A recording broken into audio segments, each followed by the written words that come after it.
This is Hidden Killers Week in Review. A look back at the most prolific stories of the week. Welcome to the podcast. If you'd like to listen to an ad-free version of this episode and all of our episodes, then search True Crime Today Premium Plus on Apple Podcasts and press subscribe. That's our premium channel where all of our ad-free and advanced episodes live, all in one place. True Crime Today Premium Plus. Search it on Apple Podcasts and press subscribe. Even try it for 3 days free. The line between killer and hero is thinner than you think. You're listening to Hidden Killers with Tony Brueski, featuring retired FBI special agent and chief of the Counterintelligence Behavioral Analysis Program, Robin Dreeke. It's a situation you don't hear of all that often unless it's maybe in a movie or something, which is a rare thing to say these days. But it happened. Kentucky Sheriff Sean Mickey Steins has been charged with the murder of his longtime friend, District Judge Kevin Mullins. The two went out for lunch that day, as they often do, talking about different things. It's a small community. The sheriff and the judge are kind of like this. They're tight. And something happened. Something took place that made that sheriff pull his service revolver out and shoot the judge multiple times over in his chamber on camera. What exactly took place? What caused this massive deviation in behavior? That's the question we're asking. Joining me to discuss, Robin Dreeke, retired FBI special agent, chief of the Counterintelligence Behavioral Analysis Program. We talk about behavior arcs all the time on this program, and this does not seem to be a common thing for Kentucky Sheriff Sean Mickey to just go and randomly shoot at people. What's your take on this situation and where we're at? I hit the whole thing right there. When you have a massive deviation from an observed behavior, there's information that was learned that caused that massive change of behavior. But I will throw in there that that's an interesting problem-solving solution the sheriff came up with, isn't it? Yeah. You know, I mean, so here I am. I've learned things about life and people in my life. Now, granted, the extent of which he probably learned about, again, there's conjecture going around involving his daughter and everything else that would trigger someone. I haven't had an incident in my life where I've learned a bit of information that would trigger a response of violence to death. Not saying anything. It's just I found his solution for solving that problem and dealing with it really. That was how I was curious about how much of a deviation was that for him? Because had he thought about that before? Has he dealt with that before? I mean, has he ever pulled a firearm on someone before? I mean, that was a massive deviation. So I think as this unfolds, there's going to be other data points that say there's some trouble afoot. Yeah. I doubt if this was the first time that there's been some challenging things in the sheriff's life that he had a struggle with coming to a rational decision about how to solve that problem. It would take a lot. I mean, there's things I think almost all of us, I think at some point, if you were met with that sort of information, you may be tempted to do the same thing. I guess it comes down to self-control if one were to actually go to the lengths that he did.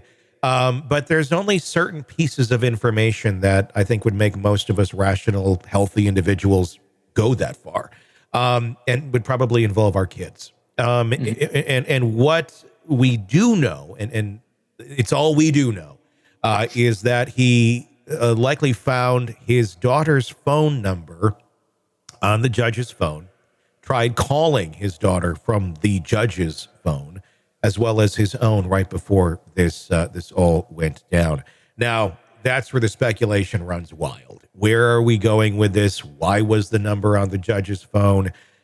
Was there a reason? Is there a logical reason why it might be? Now, was he a coach of something? Was there I don't know. I mean, there could be logical reasons for this that are not nefarious, but most of them seem kind of nefarious. If you have an adult with a child's phone of the opposite sex phone number on your phone.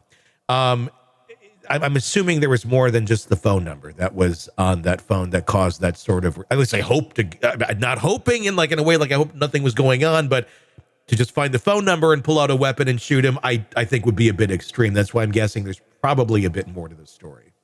He still made a choice to take a life. Yeah. And so to me, it'll just be interesting how much time he gets in jail. Yeah. And he did it. I mean, there's no denying it. And the motivations behind it. Heat of passion. Heat of passion is what the defense is arguing. Yeah.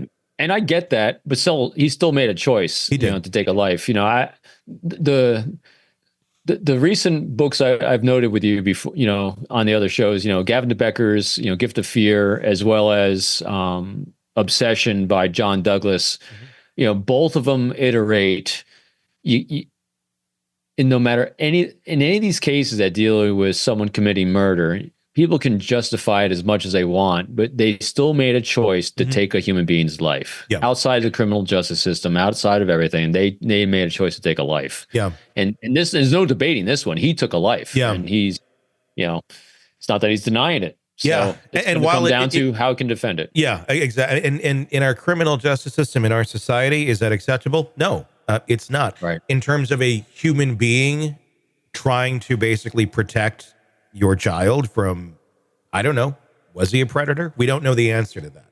Right. If he was, then it makes a little more sense as to why someone may react that way. Not saying it's good, not saying you should do that, but I think it's almost a natural human instinct to try and protect your child if you realize something like that could be going on. Again, just conjecture. Nothing has been charged in the way of that right now. But there's so many questions. And you hit it right there. I think no matter what spurred it, he acted on instinct. From what we see, from what we're saying, especially since they're going to claim crime of passion, for defense. Yeah, what's crime of passion? It's an instinctual reaction he had.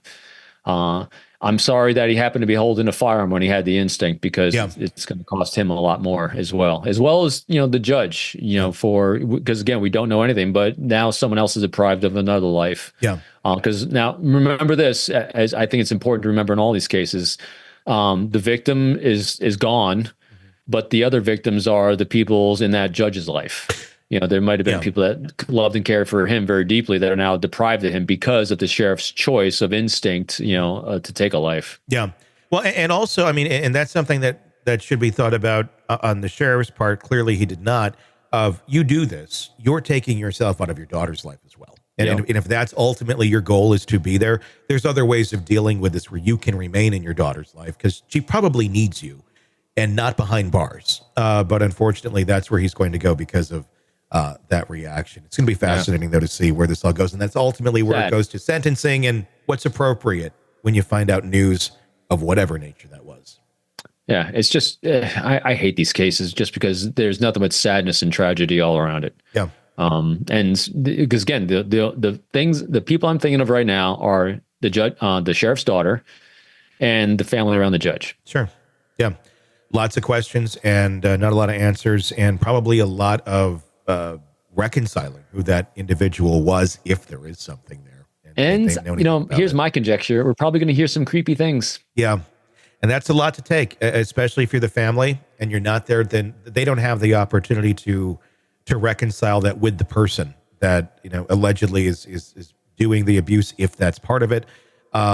They're just kind of left to wonder. They only saw this one side, but maybe there was this whole other side they didn't know. It's going to leave a lot of unanswered questions. At the end of the day, a lot more people suffering than need to be. That's what it is. This is a case of suffering. Welcome to the podcast. If you'd like to listen to an ad-free version of this episode and all of our episodes, then search True Crime Today Premium Plus on Apple Podcasts and press subscribe. That's our premium channel where all of our ad-free and advanced episodes live, all in one place. True Crime Today Premium Plus. Search it on Apple Podcasts and press subscribe. Even try it for 3 days free.